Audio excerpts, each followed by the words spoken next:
¿Te suenan los misteriosos jardines del diablo en la selva amazónica? No te preocupes, no es ningún fenómeno espeluznante. Es obra de unos diminutos pero poderosos insectos, llamados hormigas de limón. Estas inyectan un herbicida natural, el ácido fórmico, en cualquier otra planta que no sea de la especie arbórea que ellas consideran su hogar. De este modo, crean un espacio para que crezcan los arbolitos de su casa del árbol, lo que le permite a la colonia expandirse y ocupar nuevos nidos. En mi opinión, eso es jardinería eficiente. Pero no te dejes engañar. Estos jardines del diablo no son solo un montón de viejos y aburridos árboles.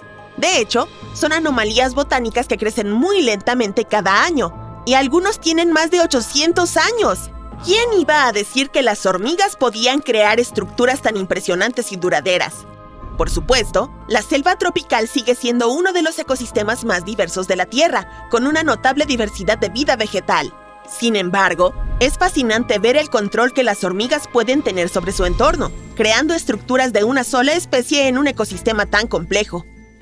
Pero, ¿de dónde viene el nombre de Jardín del Diablo? Sabemos que la culpa es de las hormigas, claro. Sin embargo, ¿hay algo más escondiéndose en la selva amazónica? Imagínate esto. Estás paseando, disfrutando del exuberante follaje, cuando de repente te tropiezas con un claro. Pero espera, hay algo extraño en este trozo de tierra. No hay vegetación, solo un puñado de árboles aislados. ¿Qué ocurre aquí? Es fácil entender por qué la gente inventó este nombre después de ver la extraña extensión de vegetación. Y como hacen los humanos, crearon una leyenda impresionante para respaldar la historia. Se decía que el habitante de este inquietante oasis era un espíritu maligno que cambiaba de forma. Vaya, como yo. Oye, es broma. Este pequeñito parecía una persona deforme que caminaba con una pezuña y un pie humano. Pero no te dejes engañar.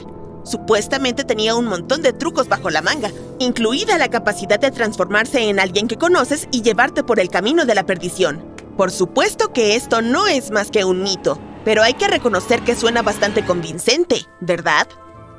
Dejando a un lado a las astutas hormigas paisajistas, la selva amazónica esconde muchos misterios sin resolver, como sus insólitos geoglifos, por ejemplo. Los humanos han sido creativos con la superficie terrestre desde siempre. Los geoglifos son solo una de las muchas formas en que hemos dejado nuestra huella en este planeta. Básicamente, tomamos arena o piedras, las movemos un poco y ¡voilá! Tenemos un diseño original que destaca sobre el fondo del suelo. Según un nuevo estudio, la zona albergaba hasta 1 millón de personas antes de la llegada de Cristóbal Colón al Nuevo Mundo en 1492. Eso es mucha gente, y dejaron tras de sí cosas muy interesantes. La selva amazónica ya es asombrosa, pues en ella viven 1 de cada 10 especies conocidas en el mundo y 1 de cada 5 aves de la Tierra. Pero, ¿sabías que en las últimas décadas los arqueólogos han descubierto pruebas de numerosas sociedades grandes y complejas que podrían haber habitado la Amazonia? Resulta que este lugar no era solo un espacio natural virgen, sino también un centro de actividad humana. Estos geoglifos sudamericanos son especialmente interesantes. Se trata de enormes estructuras que combinan formas cuadradas, circulares y hexagonales. Los arqueólogos han encontrado muy pocos restos de viviendas en el interior de los recintos, lo que sugiere que no eran asentamientos. La explicación más probable es que se utilizaban para reuniones ceremoniales. Sin embargo, su función exacta sigue siendo un misterio. Para averiguar la extensión de los asentamientos humanos en esta zona, los científicos se centraron en la cuenca alta del río Tapajós, uno de los principales afluentes del Amazonas. Utilizando imágenes por satélite, descubrieron 81 nuevos yacimientos arqueológicos en la cuenca alta del Tapajós, con un total de 104 movimientos de tierra. Esto significa que no hay ninguna laguna en la red de movimientos de tierra que se extienda por el borde meridional de la Amazonia. Cuando investigadores realizaron prospecciones sobre el terreno en 24 de estos yacimientos, hallaron pruebas de que los lugares que visitaron estuvieron habitados en el pasado. Estos databan entre 1250 y 1500 DC y tenían una anchura de entre 30 y 396 metros. Los más grandes eran típicamente asentamientos fortificados hexagonales, lo que sugiere un cierto grado de planificación y uniformidad en su construcción. Basándose en el tamaño y la distribución de los movimientos de tierra, los investigadores sugirieron que asentamientos similares podrían haberse extendido a lo largo de unos 399,000 kilómetros cuadrados del borde sur del Amazonas, manteniendo una población de entre 500,000 y 1 millón de personas a finales de la época precolombina. Por supuesto, el nuevo estudio no significa que la selva amazónica fuera nunca una megalópolis rebosante. Sigue siendo un territorio casi inexplorado, por lo que no sabemos cómo se distribuían las poblaciones precolombinas por el lugar. Pero es apasionante conocer estas sociedades antiguas y las cosas interesantes que dejaron tras de sí. Los científicos tienen previsto realizar más excavaciones en la cuenca alta del Tapajós para perfeccionar sus conocimientos sobre la evolución cultural de la zona. ¿Quién sabe qué encontrarán después? ¿Quizá una ciudad perdida llena de tesoros y aventuras? También oculta en este vasto hábitat se encuentra la siguiente criatura estrafalaria. ¿Has oído hablar de los delfines rosados del Amazonas? Por desgracia, todavía hay mucho que desconocemos sobre ellos. Pero antes de nada, hablemos de su aspecto. Imagínatelo, un delfín pequeño, de color claro, con la nariz y los labios rosas.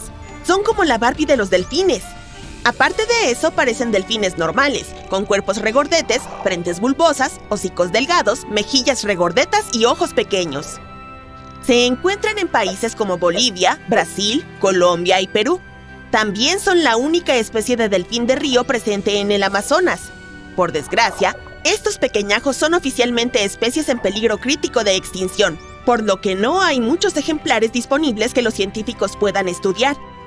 Ningún otro nombre es más famoso cuando se trata de explorar la selva amazónica que el de Percy Fawcett. Dedicó su vida a explorar la zona en busca de una ciudad perdida. Y no una ciudad cualquiera, sino una antigua y misteriosa ciudad a la que llamó Zeta. Parece sacado de una película de Indiana Jones, ¿verdad? Percy nació en Inglaterra en 1867 y tenía toda una carrera antes de dedicarse a la exploración. Pero su profesión no le impidió seguir su sueño de explorar Sudamérica. De hecho, realizó 7 expediciones al Amazonas entre 1906 y 1924, cada vez más cerca de descubrir los secretos de Zeta. Permíteme que te cuente lo grande que es la selva amazónica. Es tan masiva que en ella cabrían 17 veces el Reino Unido e Irlanda. Son muchos árboles y animales que atravesar, pero Percy estaba preparado para el reto. A pesar de sus esfuerzos, nunca encontró la ciudad perdida de Zeta y, por desgracia, desapareció durante su última expedición en 1925. Pero su legado perduró a lo largo de los años, inspirando a muchos a convertirse en arqueólogos y exploradores. De hecho, se escribió un libro titulado La ciudad perdida de Zeta sobre las aventuras de Percy, que incluso fue llevado al cine. Sin embargo, no todos son misterios ocultos y naturaleza salvaje. Hay alrededor de 1 millón de indígenas que viven su mejor vida en la selva amazónica. Cazan, pescan, cultivan e incluso tienen acceso a la medicina y la educación occidentales. Pero no a todos ellos les gusta relacionarse con forasteros. ¿Y acaso se los puede culpar? Durante años, madereros, mineros y ganaderos se han portado, digamos, mal con estas comunidades, por lo que no es de extrañar que algunas tribus hayan optado por permanecer aisladas y protegerse de los peligros del mundo exterior. De hecho, en 2018, las autoridades brasileñas lograron tomar una foto de un sujeto apodado el Hombre del Agujero. Es el último miembro que queda de su tribu, pero no te sientas demasiado mal por él, porque se las apaña muy bien por su cuenta y ha dejado bastante claro que no le interesan las visitas externas. Las autoridades le dejan algunas semillas y herramientas, así que no todo son malas noticias.